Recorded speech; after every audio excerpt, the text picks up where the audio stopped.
All right, everybody. So today we're going to do this really cool thing, which is starting to look at literature through lenses.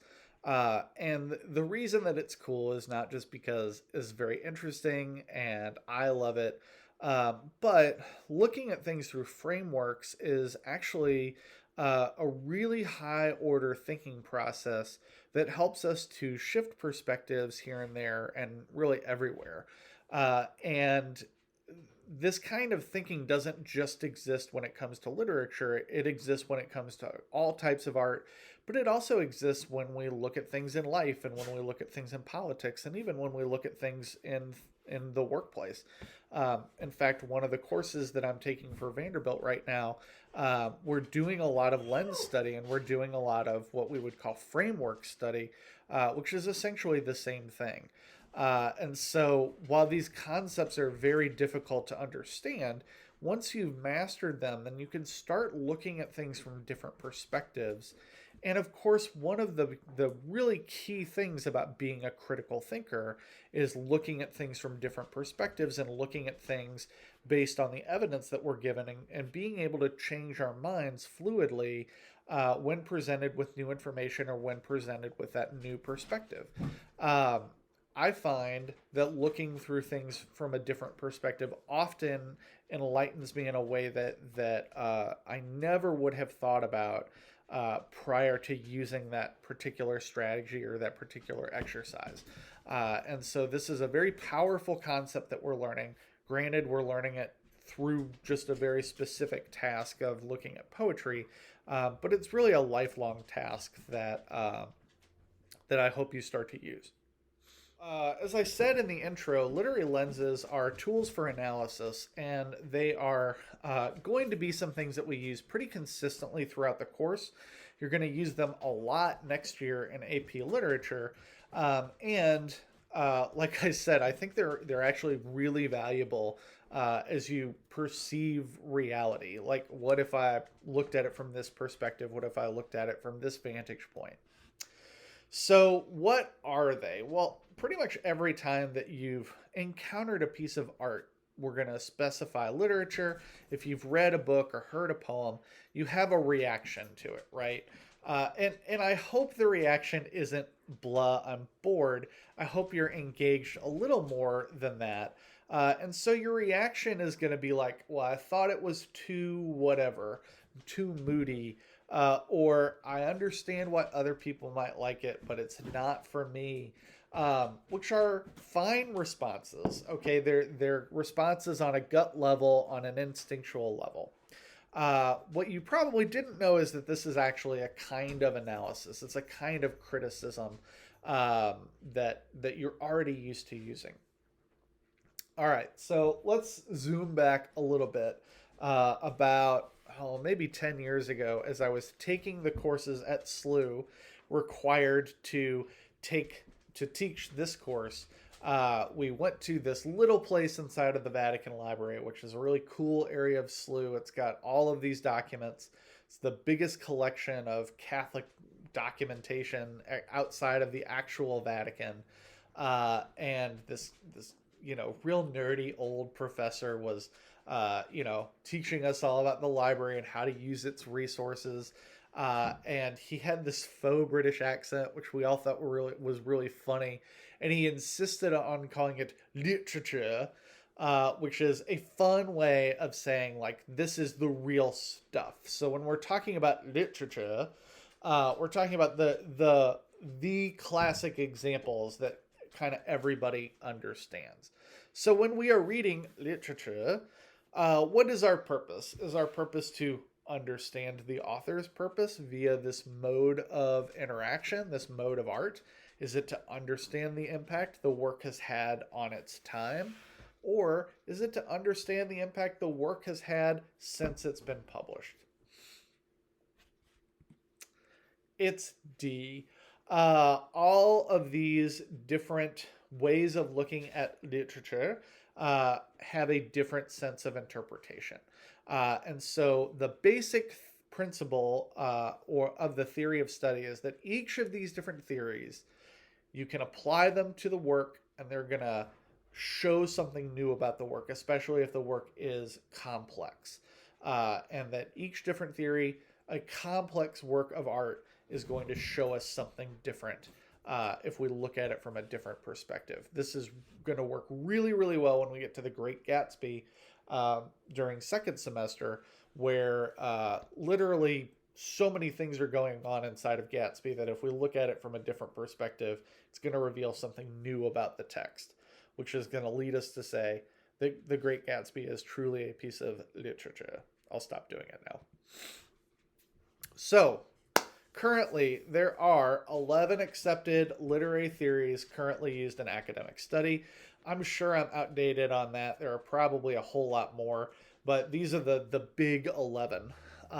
New historicism, old historicism, post-colonialism, psychoanalytical feminism, queer theory, reader's response, formalism, structuralism, deconstructionism, and Marxism. We are going to cover 9 in this class. So if you look down at structuralism and deconstructionism, we're going to leave that to Mr. Jennings. He's going to talk about those two lenses pretty well. Really, if we think about it, reader's response is how I started this whole thing, that gut reaction that we have. So we're probably not going to talk too much about reader's response, but we want to know that it's there. And so that really leaves us 8 major ways that we're going to look at literary theory in this class. You've noticed that new historicism, old historicism, and formalism are highlighted. That's because you actually should know a little bit about those 3, and we're really going to get our feet wet with those 3. In fact, there's a whole term for using those 3 together. It's called new criticism or new theory. So we're actually used to doing that. Most of your classically trained teachers are used to using new historicism, old historicism, and formalism all together. And that is a way that most of us, including myself, have been raised to understand how we do analysis. So for poetry, like I said, we're actually going to pitch reader's response. We know reader's response really well. There is a way to use reader's response to be really intimate with the text, but it's not super useful, especially for this class where we're trying to learn how to do some things in a new way. We want to pitch reader's response. So reader's response is not an eligible lens for any of our analysis papers or discussions, unless I tell you specifically. Like, we will have a reader's response discussion.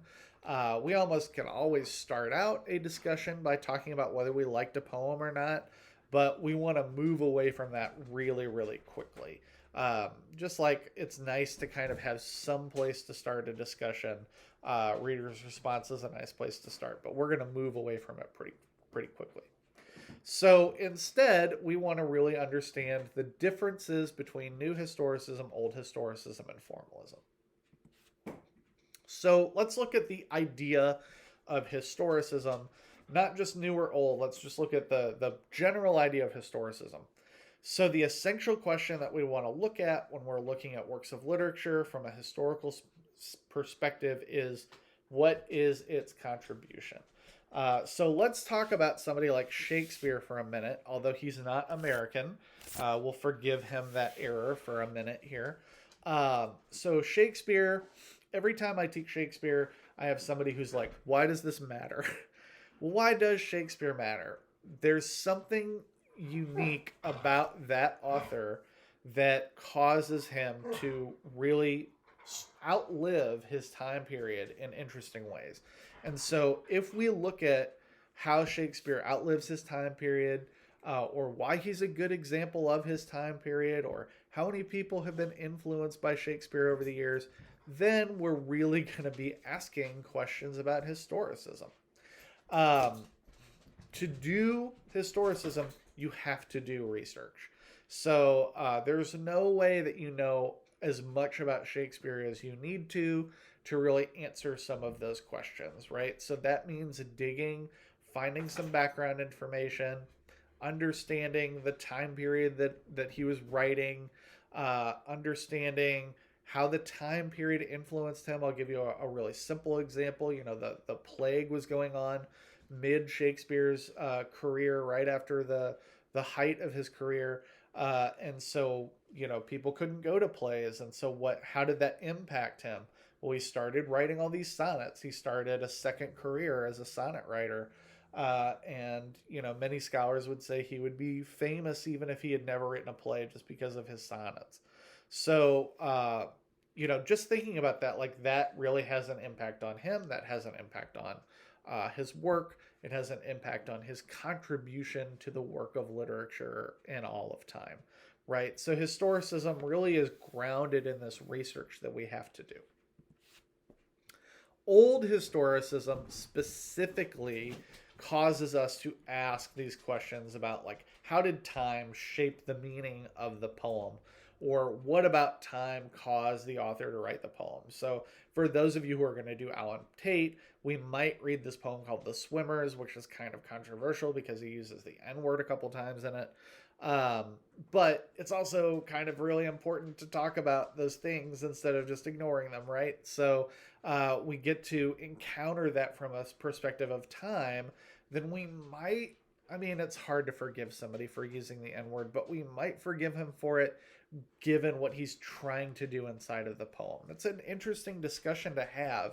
And we don't have to forgive everybody everything, but certainly understanding why he used the word, given his place in history and what he's trying to do, is a much more interesting conversation than just saying, don't read The Swimmers, right? So we start to have a different perspective on some things, and we start to ask some of these questions.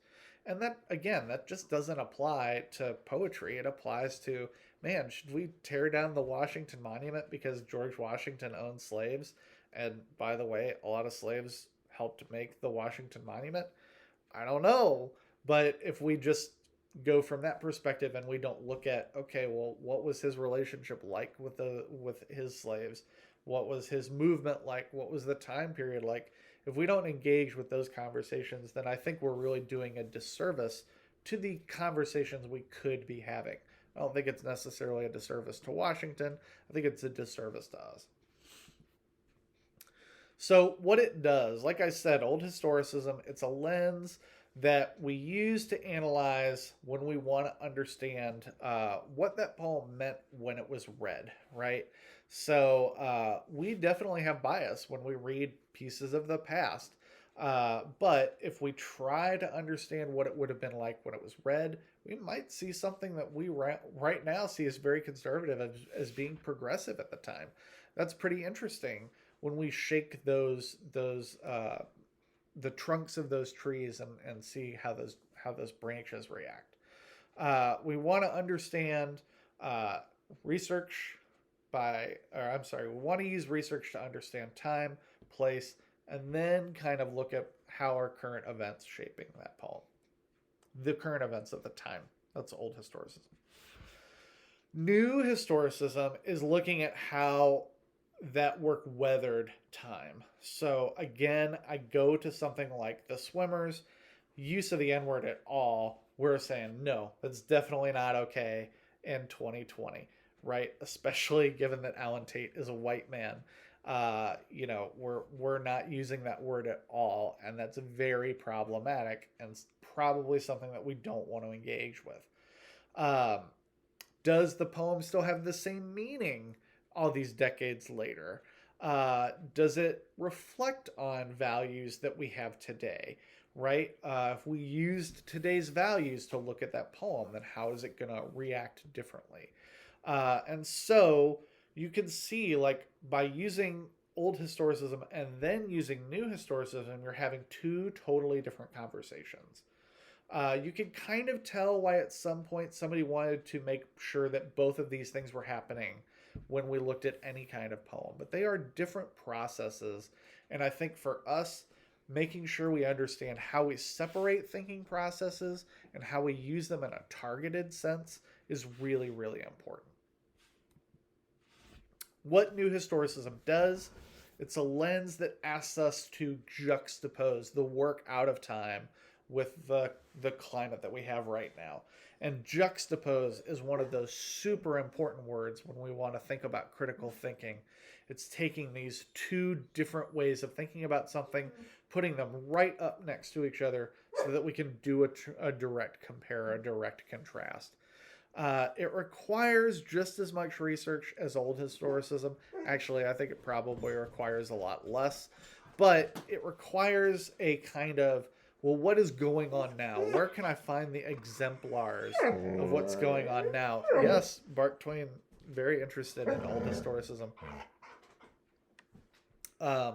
So what is being asked of right now? Twain. It's the fun of doing notes at home.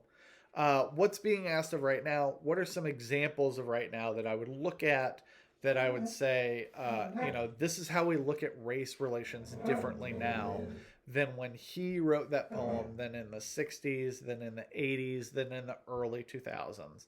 And certainly with the emergence of a movement like Black Lives Matter, I want to be referencing Black Lives Matter a lot if I want to talk about something that happened in the Swimmers, because I definitely want to be doing that. I need to make the Swimmers available to everybody so you can kind of see the poem, although the Tate conversation group will definitely get a chance to really talk about it. So formalism. Formalism is something that we should also be familiar with. It looks at what is artistic about the poem and how do we look at art when we look at the poem. So if you imagine going to a museum, if we all, had infinite funds and I could take you to the Louvre for American literature, why not? And we walked around and we looked at, a painting and we looked at the brushstrokes and we looked at how chiaroscuro was used and we looked at, how this was placed in this situation. Then I'm using the terms of art to talk about art, right? If we moved over to the sculpture and we looked at the angle and the this and that and the other, and we talked about, perspective, then we would be using the terms of sculpture to talk about sculpture. So formalism is really using the terms of art to talk about the art. What are the terms we use to talk about literature? All of the literary terms you've ever met, right? All of the formal, the figurative language you've ever met. So metaphor, allusion, parallelism, rhythm, all those things. And how does the poet use them? Are they used effectively? So we're really getting to the nitty gritty of poetry analysis when we look at formalism. You're probably very used to doing formalism as a kind of study. Now, we might not be sophisticated enough to say okay, Shakespeare did this, and this, that makes him a genius. Let's move on. There's more conversation to be had there, but certainly that's kind of the beginning, is recognizing what's there. How artfully did the author use it? Was it painful? Was it intelligent? Was it caring? Whatever else. How was that created for us? Again, as a literary analysis tool, we can ask questions like, how competent is the poem? Does the poem have poetic merit or literary merit? Is it challenging on that technical level? Again, we're using this lens to look at how closely the writing is kind of delivering on some of these promises. And formalism really answers a lot of the questions that are inside of the text. So unlike old historicism and new historicism, formalism is a lens where we say, we don't need to go outside of the text to understand what the author is saying. All of the answers reside inside of the text. So it's a huge shift in thinking for us. So let's go ahead and we'll watch this clip. Gentlemen, open your text, page 21 of the introduction. Mr. Perry, will you read the opening paragraph of the preface entitled Understanding Poetry? Understanding Poetry by Dr. J. Evans Pritchard, Ph.D. To fully understand poetry, we must first be fluent with its meter, rhyme, and figures of speech. Then ask two questions. One, how artfully has the objective of the poem been rendered? And two, how important is that objective? Question 1 rates the poem's perfection. Question 2 rates its importance. And once these questions have been answered, determining the poem's greatness becomes a relatively simple matter. If the poem's score for perfection is plotted on the horizontal of a graph, and its importance is plotted on the vertical, then calculating the total area of the poem yields the measure of its greatness. A sonnet by Byron might score high on the vertical, but only average on the horizontal. A Shakespearean sonnet, on the other hand, would score high both horizontally and vertically, yielding a massive total area, thereby revealing the poem to be truly great. As you proceed through the poetry in this book, practice this rating method. As your ability to evaluate poems in this manner grows, so will your enjoyment and understanding of poetry.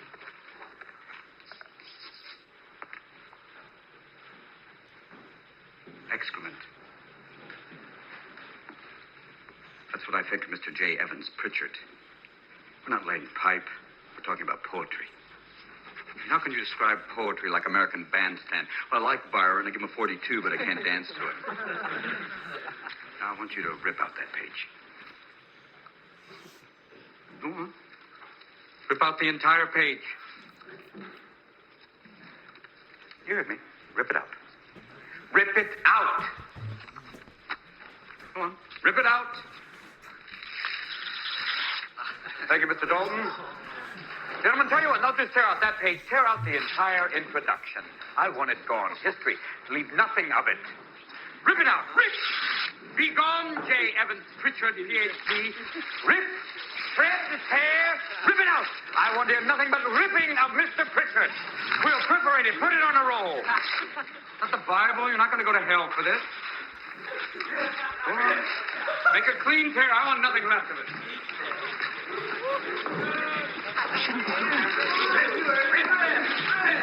Rip it out, rip!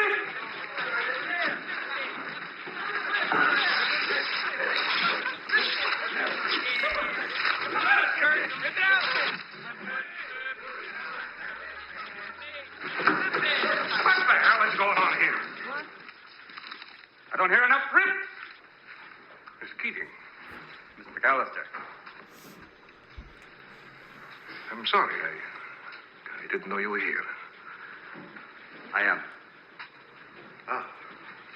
So you are. Excuse me. Keep ripping, gentlemen. This is a battle.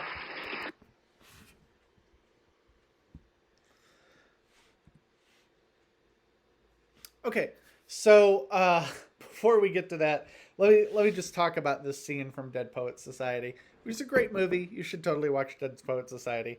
But Dr. Pritchett, PhD, is really talking about formalism, right? He's really getting down to the nitty-gritty of formalism. So I don't want you to lose that because he's totally right. It's a totally valid way to analyze poetry and look at poetry.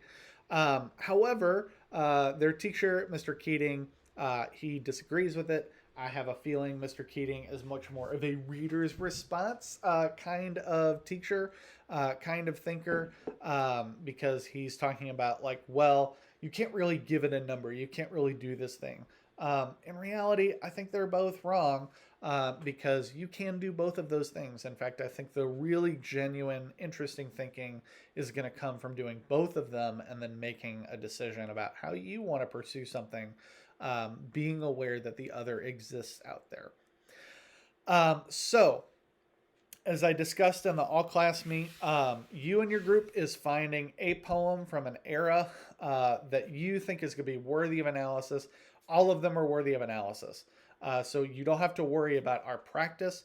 When your group does the formal discussion where I'm just observing and grading, then you are going to be looking at finding a new poem, a poem that you kind of agree is worthy of analysis, worthy of merit.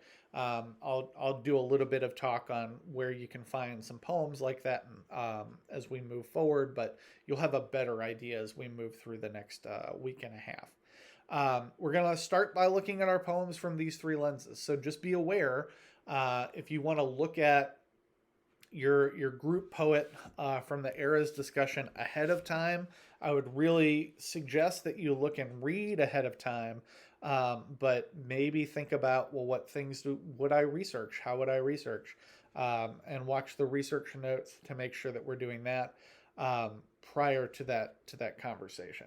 And remember, each of these lenses should fit, but some of them are going to fit much better than others. The truly great pieces of literature, almost all of them are going to fit. And we'll get into some other literary conversation as we get there. Big, heavy asterisks. For most of your poems, we're only going to use these 3 lenses. However, you do know that there are other lenses that exist. They were on that slide. And so if you're picking a very modern poem, then you might want to learn a little bit more about, for example, feminism or Marxism or some of the other lenses that are readily available. And so you'll have to do a little bit of digging for those yourself. Last thing inside of these notes. Okay, so we're in our Honors English 2 folder. We're in the poetry folder. I'm in the literary lens resource folder. And here we have, explications of other poems and models and the notes here, which of course I will put on Canvas as well. All right.